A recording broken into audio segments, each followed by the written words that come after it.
तो आज हम बात करने वाले हैं जोसेफ मर्फी की उस जबरदस्त किताब के बारे में जिसने सच में लाखों लोगों की जिंदगी बदल दी, आपके अवचेतन मन की शक्ति। ये किताब एक तरह से एक गाइड है जो हमें सिखाती है कि हमारे अंदर छिपी हुई शक्ति का इस्तेमाल कैसे करें। चलिए एक सवाल से शुरू करते हैं। सोचिए क्या हो अगर कामयाबी, खुशी और मन की शांति, इन सब की चाबी कहीं बाहर नहीं बल्कि हमारे अंदर ही हो। एक ऐसी शक्ति जो चुपचाप हर पल हमारे फैसलों और हमारी जिंदगी को एक शक्ल दे रही हो। बस यही इस किताब का केंद्र है। तो चलिए इस रहस्य को थोड़ा और समझते हैं। ये किताब हमें हमारे अंदर की उस खामोश मगर बहुत पावरफुल ताकत से मिलवाती है जो हमारी जिंदगी चला रही है, और मजे की बात यह है कि हमें इसका पता तक नहीं होता। इस ताकत को समझना और इसे सही दिशा देना ही सब कुछ है।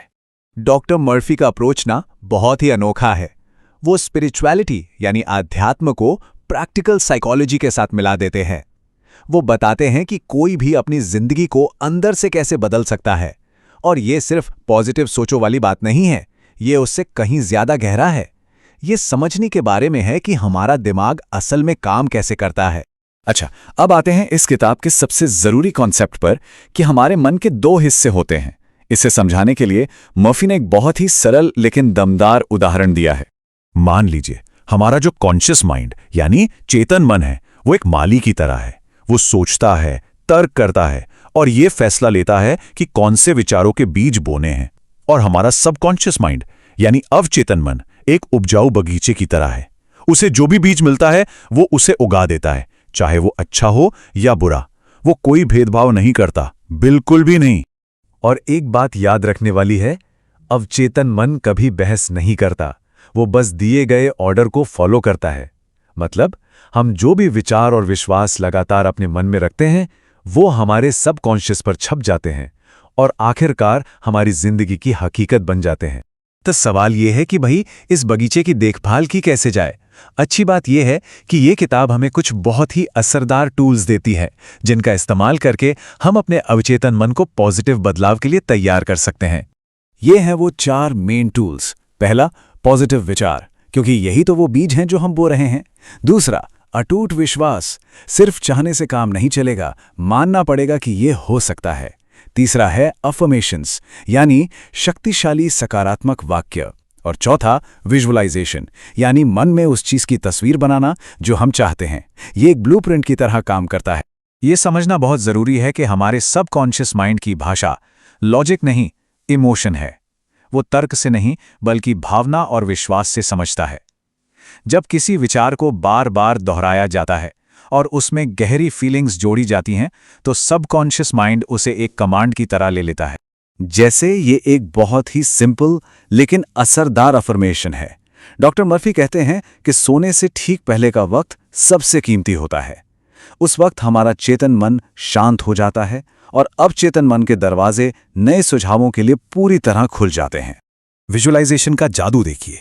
जब हम किसी चीज की इतनी साफ तस्वीर अपने मन में बनाते हैं कि हम उसे महसूस कर सकें, तो हमारा सबकॉन्शियस माइंड असलियत और कल्पना में फर्क नहीं कर पाता।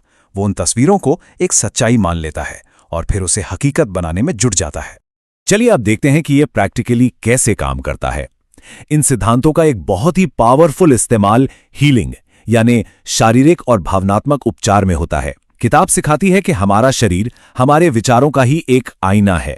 हीलिंग का प्रोसेस शुरू होता है नेगेटिव इमोशंस को छोड़ने से। डर, गुस्सा, गिल्ट, ये सारी भावनाएं हमारे मन और शरीर में जहर की तरह काम करती हैं। ये हमें सेहत से दूर ले जाती हैं। तो जब हम इस नेगेटिविटी को हटाते हैं तो उनकी जगह खाली हो जाती है। अब उस जगह को भरना है पॉजिटिव भावनाओं से, जैसे विश्वास, आभार और संतुलन। इससे हमारे अंदर एक ऐसा माहौल बनता है जहां हीलिंग अपने आप होने लगती है। मतलब ये एक तरह से पुरानी खराब चीजों को निकालकर नई और अच्छी चीजों को लाने जैसा है।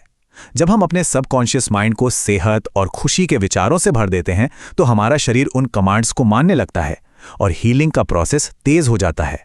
तो अब हम आते हैं इस पूरी बातचीत के सार पर, इस किताब के सबसे अहम और हमेशा काम आने वाले मैसेज पर। एक ऐसा संदेश जो आज भी उतना ही रेलेवेंट है जितना पहले था।